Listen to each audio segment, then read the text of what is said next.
पाकिस्तान के हालात हो गए हैं इतने खराब कि जनता कभी भी मचा सकती है बवंडर। जिस चीन के नाम से इतराता था पाकिस्तान, उसने पाकिस्तान को कर दिया है पूरा बर्बाद।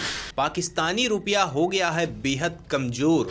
शहबाज के राज में महंगाई पहुंच गई है चरम पर।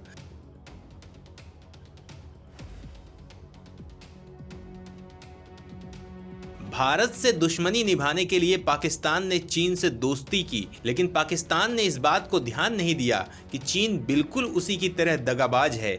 चीन किसी का दोस्त नहीं है, वो केवल मतलब का साथी है। पाकिस्तान का टारगेट हमेशा कर्ज पर रहता है। चीन ने पाकिस्तान को कर्ज का लालच दिया। साम्राज्यवादी चीन भारत में घुसपैठ करना चाहता है। इसके लिए उसने लंबे समय से बॉर्डर पे सेना को तैनात कर रखा है। भारत जैसे देश को घेरने के लिए चीन को समर्थन की जरूरत है और इसीलिए चीन ने पाकिस्तान से हाथ मिलाया है। पाकिस्तान जैसे भिखारी को भीख मिल रही थी, उसे और क्या चाहिए था, लेकिन चीन ने ऐसा खेल खेला कि अब पाकिस्तान उसकी मुट्ठी में आ गया है। पाकिस्तान की अर्थव्यवस्था पूरी तरह से बर्बाद हो गई है और हालत ऐसी ही रही तो जल्द ही पाकिस्तान में भी श्रीलंका की तरह ही तबाही आएगी। ये दावा हम नहीं बल्कि खुद पाकिस्तानी विश्लेषक कर रहे हैं। सवाल ये उठता है कि चीन ने किस तरीके से पाकिस्तान को बर्बाद किया, जबकि पाकिस्तान चीन से दोस्ती को लेकर दुनिया भर में इतराता रहता है। वो चीन के इशारे पर नाचता रहता है। तो दोस्तों, चीन की ये एक पुरानी रणनीति रही है। वो छोटे देशों को पहले ज़रूरत से ज़्यादा कर्ज देता है। वो जानता है कि ये छोटे देश उसका कर्ज नहीं चुका पाएंगे और जब ये छोटे देश उसके कर्ज के दबाव में आ जाते हैं तो फिर चीन उनसे वही करवाता है जो वो चाहता है। वो उनकी ज़मीन, बिजनेस से लेकर पूरी अर्थव्यवस्था पर कब्जा कर लेता है। चीन पाकिस्तान पर पूरा कंट्रोल करने की दिशा में तेजी से बढ़ रहा है। वो चीन पाकिस्तान गलियारे के नाम पर पाकिस्तान में चीनी लोगों को बसा रहा है। इसके अलावा चीन ने पाकिस्तान पर यह दबाव बनाया है कि वो दुनिया के किसी भी देश से व्यापार करे तो चीन की करेंसी में करे। दोस्तों, किसी भी देश की करेंसी उस देश की पहचान होती है, लेकिन चीन पाकिस्तान से उसकी करेंसी भी छीन लेना चाहता है। ये पाकिस्तान के लिए शर्म से डूब मरने वाली बात है, लेकिन बेशर्मों को शर्म आती कहाँ है। पाकिस्तान चीन के किसी भी आदेश को ना करने की ताकत नहीं रखता है, क्योंकि चीन पाकिस्तानी नेताओं को इतनी मलाई खिलाता है कि वो चीन के हाथों पाकिस्तान को बेचने को तैयार हो जाते हैं। चीन धीरे धीरे पाकिस्तान की जमीन, सेना, व्यापार और पूरी अर्थव्यवस्था में कब्जा करना चाहता है और काफ़ी हद तक कर भी चुका है। पाकिस्तान में महंगाई इस कदर है कि पाकिस्तानी जनता आपे से बाहर हो रही है। पाकिस्तान के पास इतना पैसा बचा ही नहीं है कि वो देश की जनता को सब्सिडी दे सके। उधर रूस यूक्रेन युद्ध की वजह से पेट्रोलियम पदार्थों के दाम भी तेजी से बढ़े हैं और पाकिस्तान चारों तरफ से मार झेल रहा है।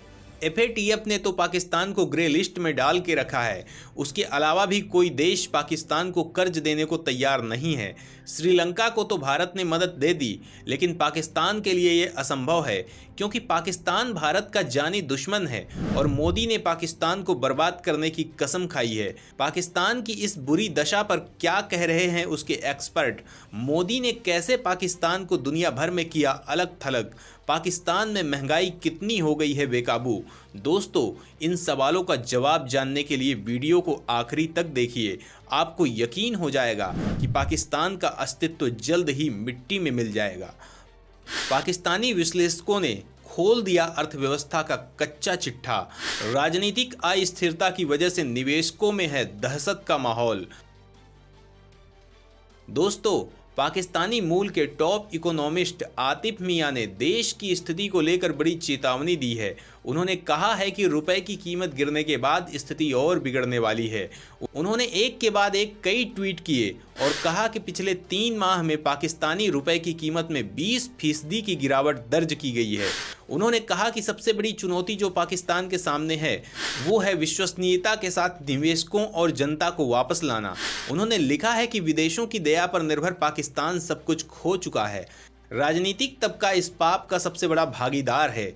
देश में ऊर्जा से लेकर दवाइयों और यहाँ तक कि खाने की चीज़ों को भी आयात किया जा रहा है। आतिफ मियां की माने तो ये देश अब बिल्कुल भी सक्षम नहीं है। उन्होंने कहा कि जब तेल की कीमतें बढ़ रही थीं तो पाकिस्तान दुनिया में सबसे सस्ता तेल बेच रहा था। आतिफ ने पूर्व प्रधानमंत्री इमरान खान की सरकार पर बड़ा आरोप लगाया है। उन्होंने कहा कि पीटीआई सरकार ने घरेलू स्तर पर तेल की कीमतों को कम किया और इसमें छूट देनी शुरू कर दी। ऐसे में पाकिस्तान कैसे इसके लिए कीमत अदा कर पाएगा। आतिफ ने कहा देश के रियल एस्टेट और शुगर सेक्टर सबसे ज़्यादा फायदे वाले सेक्टर थे, मगर अब ये पूरी तरह से बर्बाद हो चुके हैं। कर और छूट का तरीका ऐसा होना चाहिए जो कुछ फ़ायदा दे सके, साथ ही अर्थव्यवस्था को महिलाओं के लिए खोल देना चाहिए। स्टेट बैंक ऑफ पाकिस्तान के मुताबिक रुपया डॉलर के मुकाबले 224.5 के आंकड़े पर पहुंच चुका है। देश के वित्त मंत्री मिताफ इस्माइल की माने तो बाजार में राजनीतिक अस्थिरता की वजह से दहशत का माहौल है। इससे अलग विदेश नीति के जानकारों का मानना है कि पाकिस्तान भी अब श्रीलंका की राह पर है। उन्होंने कहा कि अब पाक के लिए भी खतरे की घंटी बजने लगी है। पाकिस्तान के पत्रकार जाहिद हुसैन ने डॉन में लिखे लेख में डराने वाली बातें कही है। उन्होंने लिखा है, हम शायद श्रीलंका वाली स्थिति में नहीं हैं, लेकिन हम उससे दूर नहीं हैं और उसके लक्षण दिखने लगे हैं। अंतर्राष्ट्रीय मुद्रा कोष के साथ बातचीत और मित्र देशों से मिलने वाली मदद आना बाकी है। देश की हालत अच्छी नहीं है। प्रधानमंत्री शहबाज शरीफ की सरकार ने कुछ ऐसे उपाय किए हैं जो जनता को पसंद नहीं आ रहे हैं। उन्होंने फ्यूल की कीमतों को बढ़ाया है और बड़े स्तर की इंडस्ट्रीज पर सुपर टैक्स लगाया है। दोस्तों, पाकिस्तान के नए प्रधानमंत्री शहबाज शरीफ ने भारत से भीख मांगने के लिए दोस्ती का हाथ बढ़ाना चाहा, लेकिन मोदी ने यह साफ कर दिया कि पाकिस्तान की इतनी औकात नहीं कि वो भारत से दोस्ती कर सके। प्रधानमंत्री मोदी जब पहली बार देश के प्रधानमंत्री बने थे तो उन्होंने पड़ोसियों के साथ संबंध अच्छा रखने के लिए अपने शपथ ग्रहण समारोह में सारे पड़ोसी देशों को आमंत्रित किया था।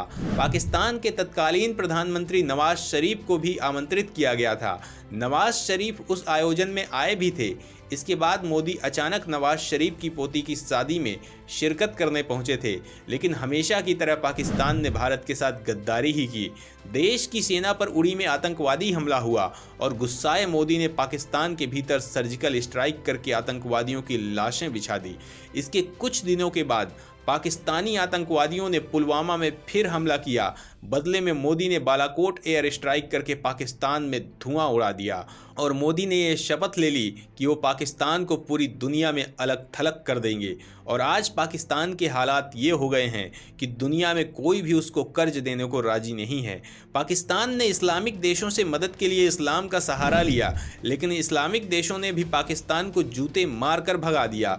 वहीं दुनिया के अधिकांश मुस्लिम देश मोदी को अपने देश का सर्वोच्च सम्मान दे चुके हैं और भारत के साथ द्विपक्षीय व्यापार कर रहे हैं। तो दोस्तों, पाकिस्तान के यही हालात रहे तो जल्द ही दुनिया के नक्शे से उसका नाम मिट जाएगा।